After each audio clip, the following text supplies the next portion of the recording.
Ouais, chez Dofusien, on se retrouve pour la deuxième partie, donc avec les modifs sur Sacrieur et Kra en match 2.171. Et on va voir un petit peu comment ça va impacter le gameplay. Mon avis, toujours. Moi, je suis un joueur KTA, donc mon avis, ça va être sous ce prisme-là. Donc, on commence par le Sacrieur. Sacrieur qui a été globalement nerfé. Et il y a quelques modifs aussi sur certains sorts. On voit par exemple Hécatombe qui a pris le boost de Hémorragie, Hémorragie qui a pris le boost de Hécatombe, assez important, donc malus de soins sur Hémorragie. Au niveau du nom des sorts, c'est plutôt cohérent, et en même temps, bah, c'est vrai que sur Hécatombe c'était assez fort. Absorption, un petit bonus sur Absorption, ça transfère 10% de ses vies quand on le lance sur un allié. Donc c'est pas mal, c'est sympa. Perfusion qui fonctionne maintenant comme transfert de vie, transfusion. Donc en fait dans la zone on va transférer 10% de ses points de vie.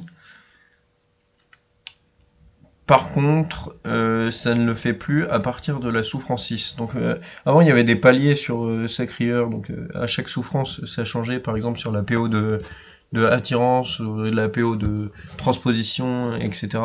Et maintenant, bah, le palier c'est juste souffrance 6, t'as un gros bonus de PO à partir de la souffrance 6. Voilà, attirance au-dessus de souffrance 6, c'est attire de 9 cases, et tu gagnes 4 PO en plus en dessous de la souffrance 6, enfin à partir de la souffrance 6. Euh, Grosse modif sur mutilation et châtiment. Châtiment déjà, on n'a plus la pesanteur. Bon, c'est vrai que le sort était fort. Bon, c'est un peu dommage, mais c'est ok. En même temps, voilà, c'est peut-être aussi pour nos amis Xelor qui sont un peu en peine en ce moment, on va dire. Donc plus de pesanteur sur le Sacrieur. Mutilation qui a été bien nerf. Je comprends pas trop le nerf en vrai. On va montrer ça au putsch.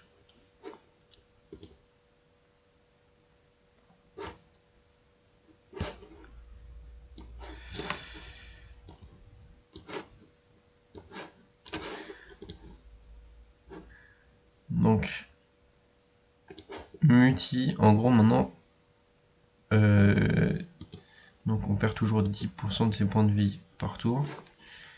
Et maintenant, c'est... Avant c'était 400 points de vie le premier, 400 de shield premier, après 800, et tour 4 ensuite, c'était 1200. Une fois qu'on avait atteint le tour 4, qu'on avait 3 charges de multi. Maintenant, en fait, c'est par rapport à ses points de vie max. Donc, et c'est par rapport à ses points de vie max, ça dure plus que un tour et c'est non débuffable. Donc, c'est-à-dire, là, je suis au premier tour de multi, donc ça va être 564. C'est 10% de mes points de vie. Ok, 564. Voilà. Là, on va être au double, donc 1000 et quelques. 1129. Et après 164 de plus pour le dernier tour. Voilà. Donc ça veut dire que plus t'as de points de vie max au début de ton combat, plus ta multi-shield sera importante. Et plus tu vas être érodé, et plus ta multi-shield va être faible. Donc ça fait un outil de moins pour le... un outil de moins pour le Sacrieur pour tanker l'érosion. Parce que bah si t'as 2000 PV max, 10% de 2000, ça fait que 200 et au max tu seras à 600 de shield, donc c'est vraiment pas beaucoup. Merde, j'ai pas pacte. Donc voilà pour ce qui est la multi. Ensuite, Il y a un petit bug que je voulais montrer aussi, enfin que je ne comprends pas. En fait, la multi, donc c'est par rapport à tes PV max. Mais du coup, Pacte 200 est censé influer là-dessus, parce que tu te donnes des PV max. D'après la multi, là on est censé avoir, tout à l'heure on était à 560, là on est à 700, donc on a l'impression que c'est effectif. Mais quand on lance, en fait, on fait que 565. Donc soit il y a un problème d'affichage, soit c'est mal calculé. Ça recalcule pas avec, les bonus de Vita. Et c'est la même chose sur Couronne d'épines. Voilà, là ça m'indique 1050. Et au final on est que à 800 et quelques. Donc voilà pour ce qui est du sacré. Moi je trouve que c'était bien le fait de pouvoir debuff une multi et que ce soit 2 tours. Là, un seul tour, tu peux pas le debuff. T'es sensible à l'érosion. Si t'as pas beaucoup de PV max de base, si t'as un stuff à 4000, bah ta multi elle va être déjà pourrie de base. Donc franchement, gros nerf sur le tanking de l'érosion du sacré. En vrai, j'aime pas trop. Surtout que, à côté de ça, voilà, je vais vous montrer. On a un nerf de ce qui est la voie de soin, de soutien un petit peu du sacré, parce que déjà perfusion, tu te retires 10% de ta vita, tu la transfères direct, c'est un peu comme transfusion au final, c'est une redite du sort. Auparavant, quand le sacrière se faisait taper et que les gars étaient perfusion, il se faisait régène de 100% des dégâts tapés, si je dis pas de conneries. Maintenant, c'est plus que 50%. Et il y avait une mécanique entre perfusion et transfusion. Quand on faisait des transfusions, ça doublait à la fois sur le sacri, ça doublait les PV perdus, mais ça doublait aussi les soins reçus par les alliés. Et maintenant, ça ne le fait plus, c'est plus qu'une fois. Alors, on perd qu'une fois, et on soigne qu'une fois en réalité. Donc voilà, et en plus perfusion, une fois qu'on est dans l'état 6, si je me mets dans l'état 6, je vais me faire perdre de la vie exprès. Hop. Voilà, là je suis dans l'état 6. Une fois que je suis dans l'état 6, et ben, ça fait plus l'effet de transfusion, le vol de stats, ça fait juste l'effet de perfusion, donc quand on va me taper, l'épée va être régène. À partir de l'état 6. Il y a d'autres effets à partir de l'état 6. Pour l'épée aussi, qui a un changement, bah, on a la transpo, voilà, qui est jusque là. Si jamais je me mets dans l'état 5, si j'y arrive, je vais pas y arriver.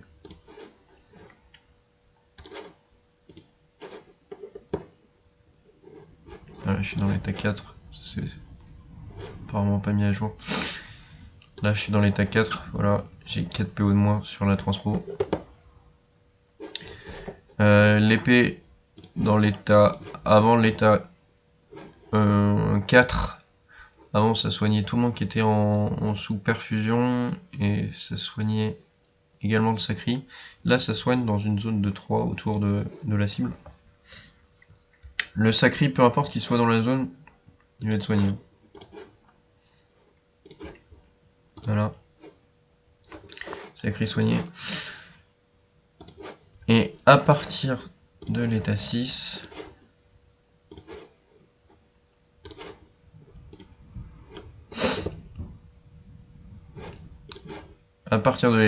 peu importe si t'es dans la zone ou pas, tous les alliés vont être soignés et l'épée tape un peu plus fort. L'autre épée, je sais pas exactement les modifications qu'il y a eu dessus, mais c'est pareil, à partir de l'état 6, il y a une modification, peut-être qu'elle attire de plus, ou un truc comme ça, petite EPM, j'en sais rien. Voilà pour ce qui est des modifs. Autre modif, Berserk, assez importante. Donc auparavant on perdait plus que moins 60% de points de vie. Je sais plus c'était combien. État intaclable, je sais pas si on l'avait déjà, mais là c'est le cas en tout cas. Le bonus de dommage, je crois qu'il était de 20 ou 30%, 30% si je dis pas de conneries. Mais la grosse modification, c'est que voilà, on lance un seul tour de cooldown. Dès le prochain tour, je peux me remettre en état, je peux enlever l'état insoignable. Donc en vrai, fort pour les sacrés qui ont de la protec autour et qui savent qu'ils vont pas crever si jamais ils font le sort. Bon, ça peut être toujours dangereux, mais t'as du shield, t'as un Feka, t'as un Zobal ou un truc comme ça. Ça peut être fort de passer en berserk. Et la modif qu'il y a en plus là-dessus, c'est que quand t'es sous berserk, tu vois, normalement tu lances en taille, tu perds 10% de tes points de vie. Et là, tous ces sorts-là, bah, tu perds pas tes points de vie. Je pense là-dessus, tu les perds quand même. Je sais pas si ça marche. Ouais, c'est ça. Donc même sur la mutie, tu perds pas tes points de vie.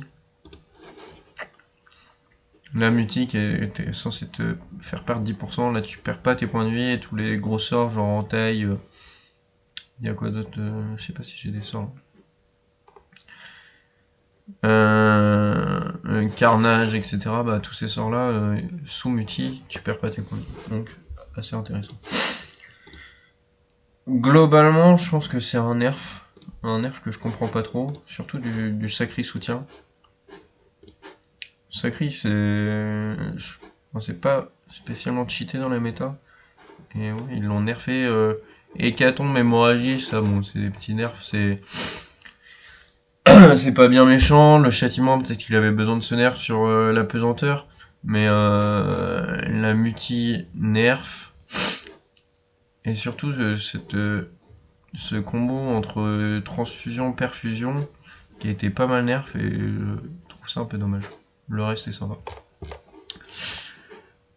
Voilà pour le sacri. On passe maintenant à Jojo la frite, le Kra.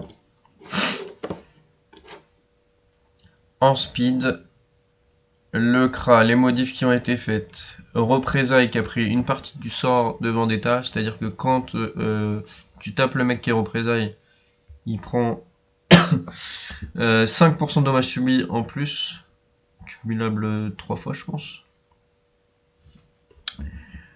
Sympa parce qu'avant on alternait au niveau des cooldowns entre œil pour œil, représailles et Vendetta sur le mec qui était focus. Ça permettait d'avoir que les ennemis aient un contre-coup au fait de taper le type qui est focus. Là bon bah c'est regrouper le truc, c'est pas mal. Flèche enflammée, assez important. Vraiment sympa, ça offre un outil au Kra pour se détacler un petit peu mieux. Recul de une case plus repousse. Donc voilà, ça coûte quand même 4 PA, c'est quand même assez cher, mais ça permet au Kra de se désaxer, de s'enfuir. On a l'acuité absolue, ils ont rajouté 10% de CC. Ok, pourquoi pas, ça change pas grand chose. La flèche d'Imo, qu'ils ont mis le vol de Vita sur la flèche d'Imo plutôt que de l'œil de taupe. En vrai, je sais pas si c'est un up ou un nerf. Moi je dirais que, en fait, quand en PVP tu joues haut, tu joues plus haut retrait PA que retrait PM. Donc la flèche d'Imo, tu vas pas la spam tant que ça. Alors que l'œil du top, tu peux le lancer de temps en temps. Et donc là, en fait, ça fait que t'as beaucoup moins de vol de vie. Surtout que l'œil de top, c'était sur une zone. Donc, moi, je dirais nerf. Je dirais nerf. Et le vol de vie est passé sur détonnante plutôt que écrasante. Je dirais nerf aussi parce que tu le fais rarement sur un ennemi, en fait. La déto.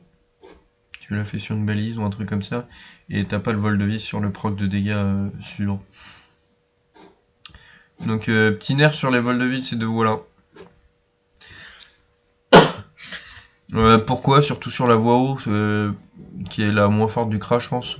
C'est pas très logique. Mais bon, c'est pas énorme.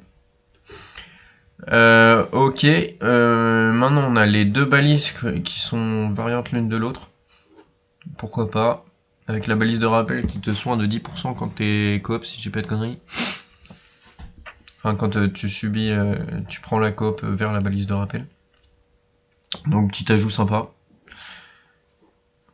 Voilà, surtout qu'elle est moins flexible que la tactique et tout. Bon, l'utilité est différente. On a voilà, le regroupement des deux sorts de boost qui coûtent tous les deux 2 PA, donc tir puissant à 2 PA.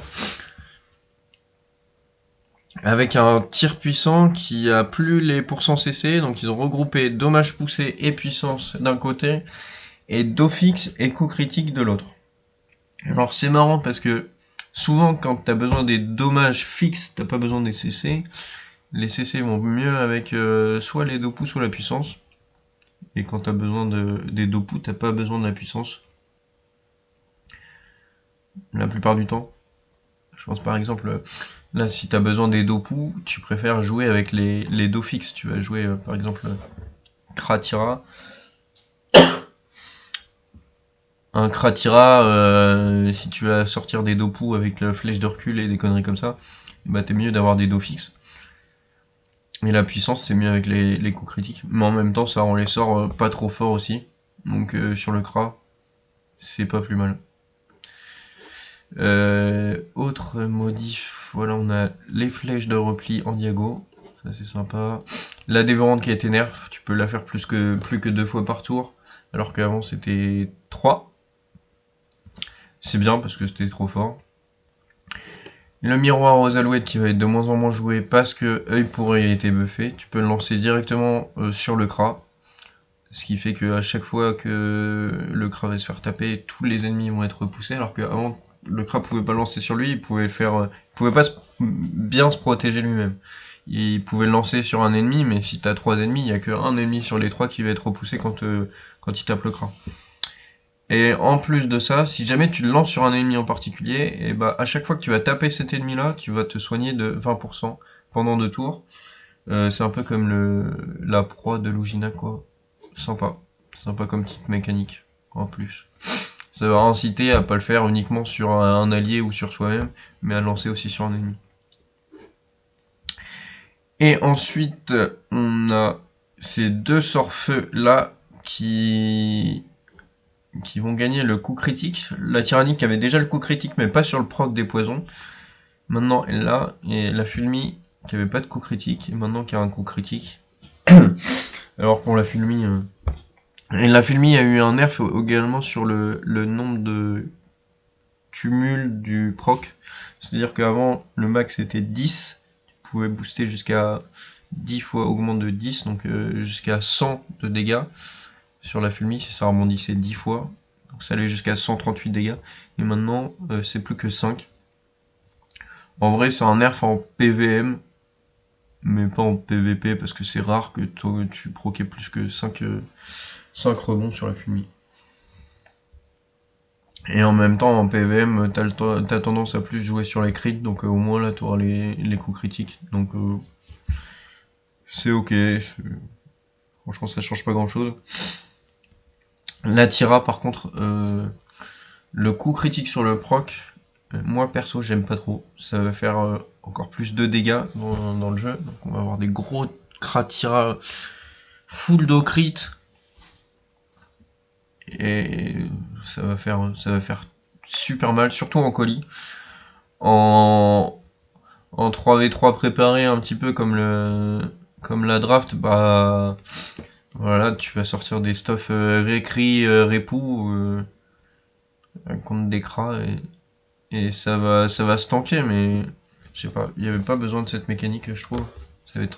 Ça peut être assez dégueulasse justement si t'as pas ces récris et ces répou, parce que le Kratira en mode malveilleur avec récri, répou, dommage feu air, ça peut être très très très fort si en face t'as pas un mec qui a